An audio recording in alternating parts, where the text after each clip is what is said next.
விவகாரமான ஆளுங்களா இருப்பாங்க போல இருக்குது. எத்தனை பேர் வந்தானுங்க? எத்தனை மணிக்கு வந்தானுங்க? 2 பேர். ராத்திரி 10-11 இருக்குங்க சார். ஐயோ ஏண்டா அரண்டவங்களுக்கு இருந்ததெல்லாம் பேயின மாதிரி அது காட்டுப்படிடா. அப்படியா?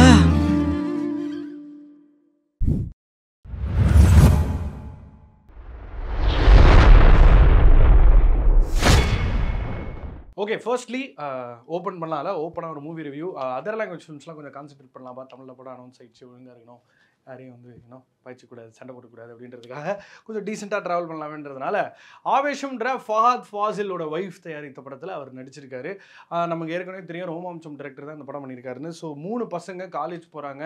பெங்களூரில் பொதுவாகவே வந்து பார்த்திங்கன்னா நிறைய மலையாளிஸ் வந்து படிப்பாங்க. அப்படி பிளேசர் போட்டு டெய்லி இன்ஜினியரிங் படிக்கிற ஹைடெக் காலேஜ். ஆனால் மிடில் கிளாஸ் ஃபேமிலிஸ்லேருந்து வர 3 பசங்க.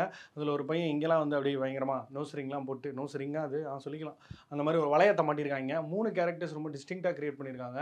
இந்த 3 பசங்க சீனியர்ஸ் கிட்ட பஞ்சாயத்தாவது அந்த பசங்க திரும்ப பழி வாங்குறதுக்காக பாராக போய் உட்காந்து எப்படி ஒரு லோக்கல் கூண்டாவோட சப்போர்ட்டில் திரும்ப இந்த பசங்களை பழி வாங்குறாங்கன்றதான் கதை. ஜிகிர்தண்டாவே கொஞ்சம் லைட்டாக அப்ஜி போட்ட மாதிரி இருக்கலாம். ஆனால் இதில் ஒரு மேட் கேப் ஃபிலிம் பண்ணியிருக்காங்க பாருங்கள். இந்த டிரெக்டர் வந்து ஃபஹத் ஃபாசிலுக்கு ஒரு பயங்கர கோக்கான, ஒரு கிரேசியான, அப்னாக்ஷியஸான ஒரு கேரக்டர் டிசைன் கொடுத்துட்டாரு. அதாவது வந்து மன்சூர் அலிகான் மாதிரி ஒரு வில்லன் கிட்டேருந்து அவரோட ஐடென்டிட்டியை பறிச்சு, அதாவது ஒரு கில்லர் ஆன் த ரன், தம்பியவே கொண்டுட்டான். அப்படிப்பட்ட ஃபஹத் ஃபாசில் வந்து பார்த்தீங்கன்னா அவங்க அம்மா கிட்ட இந்த மாதிரி ப்ராமிஸ் பண்ணியிருக்காரு, இனிமேட்டு சண்டையே போட மாட்டேன்னு. அதனால் கூட அடியாளுங்களை வச்சுக்கிட்டு அவங்களெல்லாம் வந்து இப்படி அடி அப்படி அடின்னு சொல்லி எப்போ பார்த்தாலும் பஞ்சாயத்து பண்ணிக்கிட்டு, கட்ட பஞ்சாயத்து பண்ணிக்கிட்டு, அப்படியே லேண்ட் அப்டக்ஷனு, அப்புறம் சின்ன சின்ன கை கால் எடுக்கிறது, மட்டை பண்ணுறது இப்படின்னு ஜாலியாக ஒரு வாழ்க்கையை வாழ்ந்துட்டு இருக்காரு. அப்படிப்பட்டவருக்கு தன்னோட சைல்டுஹுட்டை மிஸ் பண்ணுறதுனால, அவங்க அம்மாவை மிஸ் பண்ணுறதுனால இந்த 3 பசங்க வந்து அவருக்கு பயங்கர க்ளோஸ் ஆகிறாங்க.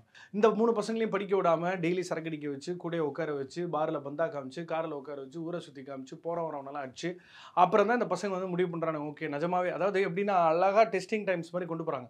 இந்த பசங்க வந்து நிஜமாவே ஒரு மாசா அப்படின்றத கிரியேட் பண்ணுறதுக்கு கூட ஒரு சினாரியோ படத்தில் எப்படி வருதுன்னு பார்த்தா, ஒன்று கடிச்சிட்டு இருக்க அந்த தம்பி சிகரெட் வந்து பற்ற வச்சுக்கலாமான்னு சொல்லி ஃபாதர் அப்படி ஸ்டைலாக உள்ள வராப்பில் அவர் இவங்க மதிக்கவே இல்லை. அடுத்த நாள் வந்து ஒரு டேபிள் இருக்குது, காலி டேபிள், அதில் போய் பசங்க உட்காடுறாங்க. இல்லை இது ரிசர்வ்டுன்றாங்க. அப்புறம் போய் உட்காடுறாங்க. பார்த்தா அந்த டேபிளுக்கு நம்ம ஃபஹத் ஃபாசில் என்ற ரங்கா வரார்.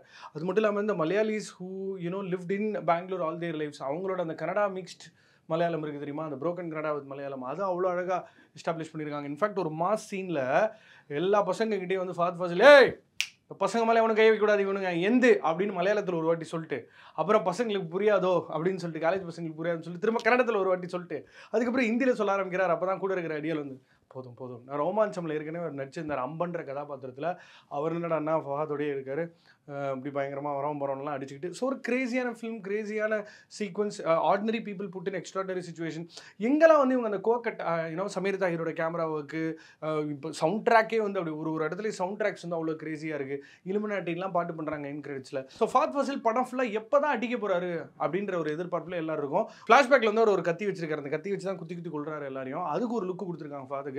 ஸோ எப்போ தான் அந்த கத்தி வச்சு நிஜமாக சண்டை போடுவார் அப்படின்னு. இவங்க என்ன பண்ணுறாங்க மலையாளம் சினிமாலன்னா, ஒரு எலிவேஷன் சீனு, அப்புறம் ஒரு காமெடியில் ஒரு குவர்க்கு, அப்புறம் வித்தியாசமான கதைகள், இன்ஃபேக்ட் ரொம்ப ரிலேட்டபிளான சிம்பிளான கதைகள். அந்த ஒரு டீமோகிராஃபியை ஃபிக்ஸ் பண்ணால் இந்த பிஜிலலாம் பசங்க எப்படி தங்குவாங்க, எப்படி ஜெட்டி உணர்த்துவாங்க, எப்படி தூங்குவாங்க, எப்படி சாப்பிடுவானுங்க, எப்படி டயத்தை போக்குவானுங்க. ஏன்னா ரங்காவோடய சுற்றிட்டு இருக்கிறதுனால காலேஜில் கிளாஸ் ரூமில் தூங்கிட்டே இருக்கானுங்க. ஸோ இன்ஃபேக்ட் எந்த அளவுக்கு வந்து ஒரு சீரியஸான சீனில் வந்து இவங்களால் காமெடி பண்ண முடியுதுன்னா, ஆஷிஷ் வித்யார்த்தி ஒரே ஒரு சீனுக்காக காலேஜ் பிரின்சிபலாக வராரு.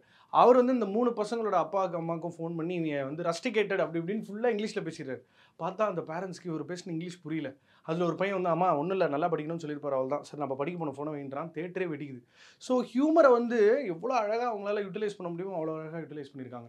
பட் அஃப்கோர்ஸ் செகண்ட் ஆக்டுக்கு அப்புறம், அதாவது ஒரு லெவலுக்கு அப்புறம் எல்லா கான்ஃப்ளிக்ஸும் அரைஸ் ஆனதுக்கப்புறம் இதுக்கு மேலே கான்ஃப்ளிக்ட் இல்லடான்ற மாதிரி ஃபஹத் ஃபாசில் கிட்டேருந்து இந்த பசங்க தப்பிச்சே ஆகணுன்ற கட்டாயத்துக்கு தள்ளப்படும்போது கதை கொஞ்சம் ஸ்டாக்னென்ட் ஆகுது. ஆனால் திரும்ப எண்டில் வந்து ஒரு பிளாஸ்ட்டை போட்டு, so it is basically a fun film, a fun watch, a mad film. ஒரு பயங்கர கிரேசியான ஆர்வக்குளார் ரவுடி, ஆர்வக்குளார்னு கூட சொல்ல முடியாது, ஆமாம் ஒரு லெவல் வரைக்குமே ஆர்வக்குளார் தான். அதுக்கப்புறம் என்னவா கடைசியில் பார்த்தா மன்சூர் அலிகானுக்கும் அவருக்கும் கான்ஃப்ளிக்ட் ஆகி, நான் ட்ரெஸ்ஸே மாத்திரேன்டா போடா, ஆல் ஒயிட்டை வந்து ஆல் பிளாக்காக மாத்திரேன்டா, கோல்டு தூக்கிட்டு சில்வரை போடுறேன்டான்னு சொல்லி தாட் லெவல்லே வந்து இவனுங்க ஒரு மாதிரி கிரேசியாக தான் இருக்கானுங்க. அது இந்த 3 பசங்களோட பர்ஃபார்மன்ஸ் எல்லாமே பிரமாதமாக வந்து லேண்ட் ஆகுது. இன்றைக்கெல்லாம் எதுக்கு தேட்டர் போகணுன்னு யோசிக்கும்போது இது கும்பலாக போயிட்டு ஜாலியாக ஆவேசத்தை கண்டு ஃபன் பண்ணிட்டு வர வேண்டியதான். மலையாளமோட பர்பிள் பேட்ச் கண்டினியூஸ் அடிச்சு நவுத்திட்டு இருக்கானுங்க. சவுண்ட் ட்ராக் அதுக்குன்னே இந்த படத்தை பார்க்கலாம்.